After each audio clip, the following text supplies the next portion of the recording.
Hello, Alexis Spiegelman, Moms for Liberty, Sarasota. I'd like to speak to you regarding some concerns I have with the agenda. For example, agenda item number 20, which appears to be an optional one-year renewal of the $200,000 contract and an additional $135,000 for the purchase of classroom instructional materials.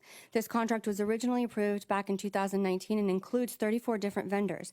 Given that Florida's Department of Education recently rejected 41% of the mathematics textbooks submitted for use in Florida public schools due to their inclusion of critical race theory, SEL, and other prohibited items, that's agenda item number 30, I'd like to ask if we should perhaps take a second look at the materials provided by the 35 vendors before committing to renew their contract for an additional year or spending more money. It's my understanding that Follett is where many of our library books come from and is included in this list. I'd like to read an excerpt from one of the books in several of our school libraries.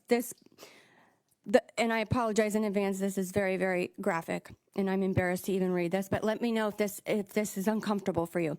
The confused mixture of his memories of Pauline and the doing of wild and forbidden thing excited him, and a bolt of desire ran down his genitals, giving it length and softening the lips of his anus.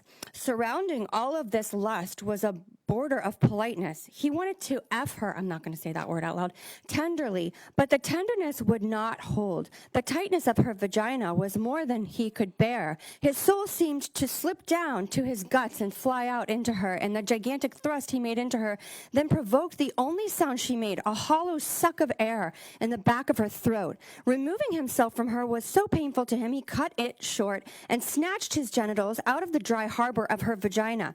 So when the child regained consciousness, she was lying on the kitchen floor under a heavy quilt, trying to connect the pain between her legs with the face of her mother looming over her.